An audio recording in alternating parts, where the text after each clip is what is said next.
je vais vous montrer comment on fait un schéma cinématique. Alors ici, on a un schéma cinématique spatial avec les liaisons, donc la représentation des liaisons dans l'espace. Donc avant de commencer le schéma cinématique, déjà, on doit travailler sur le repère. Donc on sait que l'axe Z est l'axe vertical. On sait aussi que cet axe-là est l'axe X. Et puis, pour trouver le dernier axe, eh ben, on utilise la règle de la main droite. Alors, je ne sais pas si ça va donner quelque chose en vue de dessus, comme ça, mais X, je vais l'orienter, c'est mon pouce. Y, c'est mon index. Et Z, mon majeur, c'est la verticale. Donc X, Z est là. Et donc Y s'en va dans ce sens-là. Donc, on a Z qui est ici. Voilà. Deuxième point, on va placer le centre des liaisons. Ici, on a le point B. Ici, on a le point A. Et là, on a le point C. Puis maintenant, je vais tracer les liaisons avec les bons symboles, les bonnes couleurs. Donc, je sais que entre la classe d'équivalence piston et la classe d'équivalence bielle, j'ai une liaison pivot glissant d'axe X. Donc, je vais tracer le bon symbole bien orienté. C'est celui-ci. D'accord. Après, entre Biel et Villebrequin, j'ai une liaison pivot d'axe AX. Je vais donc, de la même façon, tracer mon symbole avec les bonnes couleurs. Et en rouge, donc le Villebrequin.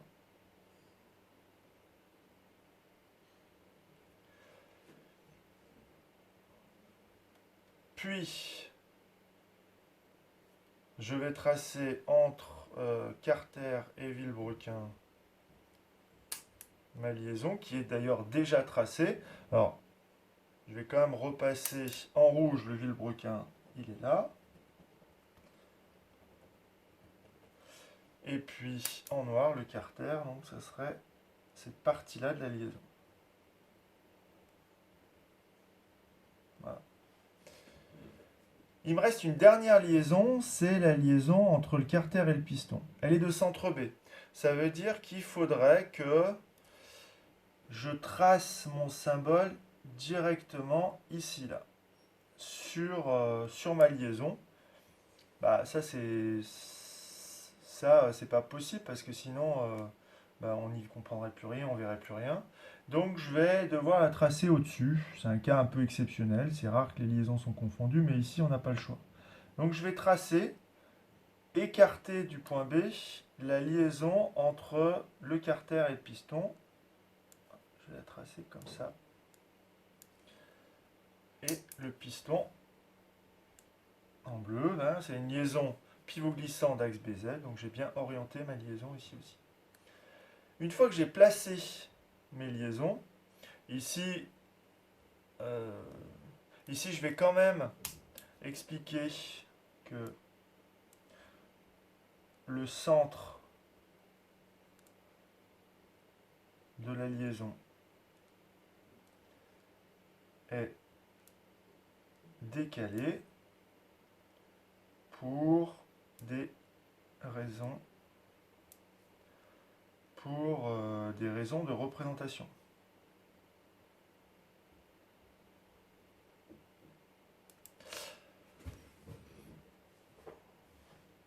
Alors, ensuite, je vais relier mes classes d'équivalence entre elles.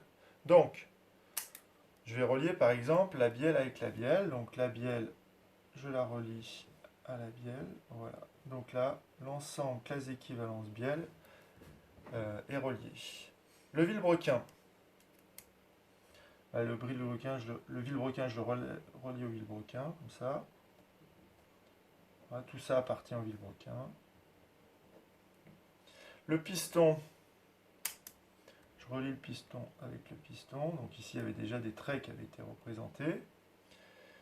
Et puis, dernière étape, je définis, d'accord, la partie statique de mon mécanisme. Ici, j'indique bien que c'était le carter, donc partie statique. Je peux faire ça, ou alors, ici, j'ai aussi la partie statique, qui était représentée par symbole. Je peux prolonger l'ensemble et relier, d'accord, le carter avec le carter de cette façon-là. D'accord, les deux sont possibles. Voilà, voilà pour ce qui est du schéma cinématique spatial. Ensuite, on va passer au schéma cinématique. On va passer au schéma cinématique. Alors, je vérifie en même temps. Je sais pas, je suis décalé là. Voilà. Donc, schéma cinématique plan cette fois. On va travailler. On vous demande deux schémas cinématiques. Le schéma cinématique dans le plan OXZ et dans le plan OYZ. Je vais faire avec vous, moi, le schéma cinématique dans le plan OYZ. Donc finalement, ce schéma cinématique correspond à ce plan-là. Donc il correspond à ce plan-là ici. Et donc, voilà, on va déjà commencer par positionner. Alors, on va commencer par positionner le repère. Donc, le repère, je travaille bien dans le plan OYZ, donc je vais placer mon repère. Voilà, Y comme ça, Z comme ça. Ensuite, je vais positionner mes points. Alors, j'ai le point B ici. Puis en dessous apparaît le point A. Puis encore en dessous, le point C. Tous ces points sont alignés suivant la verticale. J'ai essayé de respecter à peu près les distances entre A et B, et entre C et A, et surtout essayer de respecter les proportions. Étape suivante, je dessine le symbole de mes liaisons. Donc je vais dessiner entre le carter qui est ici et le vilebrequin une liaison pivot d'axe Z, donc l'axe Z étant l'axe, d'accord, qui est comme ça, perpendiculaire au plan. Puis je vais dessiner la liaison pivot entre la bielle et le vilebrequin.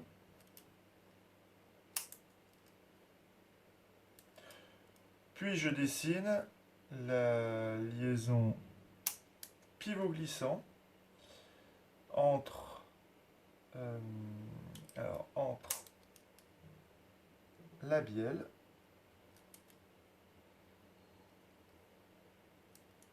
et le piston. Donc liaison pivot glissant, hein, donc je vais aller au centre ici. Et enfin, je vais représenter la liaison pivot glissant, mais cette fois d'axe Z. Donc je vais la décaler, hein, comme j'ai fait pour le schéma cinématique spatial. Je la décale au-dessus. Et c'est la liaison pivot glissant entre le piston et le carter. Étape suivante, je relie les classes d'équivalence entre elles. Donc je relie le vilebrequin avec le vilebrequin. Je relie la bielle avec la bielle. Et je relie le piston avec le piston. J'indique les parties fixes de mon mécanisme. Et le schéma cinématique est fini. Donc le schéma cinématique est fini. J'ai... oui, bon, rien d'autre à dire. Ensuite, je vais quand même vous montrer d'autres façons de faire. Parce qu'en fait, ici, vous voyez, j'ai positionné le vilebrequin du bon côté, mais j'aurais pu éventuellement le positionner autrement. Je vais vous montrer un exemple.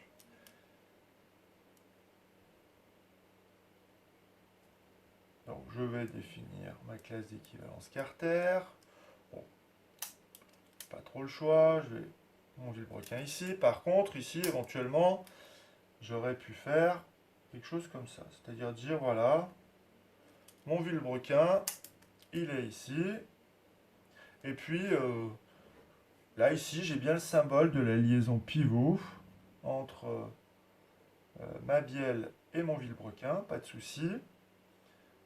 Par contre, j'ai orienté, d'accord, mes classes d'équivalence différemment. Et au moment où je dois relier les classes d'équivalence, qu'est-ce qui serait passé? Il serait passé la chose suivante, c'est-à-dire qu'il aurait fallu que je relie le vilebrequin avec le vilebrequin. Et ça aurait donné quelque chose comme ça.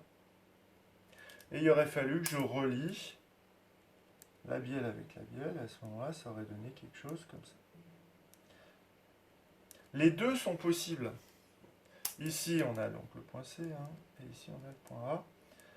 Les deux sont possibles et justes. Mais c'est vrai que le fait d'avoir bien positionné dès le départ les classes d'équivalence simplifie le tracé. Autre chose aussi qu'on aurait pu faire, c'est de placer le mécanisme dans une autre position. Par exemple, donc le point C, lui, est un point fixe, il ne bouge pas. Donc voilà le point C. Par contre, le point A, il va se déplacer. Et j'aurais très bien pu placer mon mécanisme. Mon point A ici. Mon point B, donc aligné, il serait retrouvé éventuellement ici. Et j'aurais donc, je me serais retrouvé avec ma liaison pivot glissant d'axe BZ ici.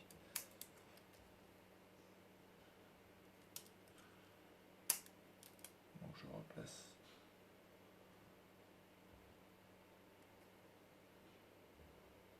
Je replace mes symboles.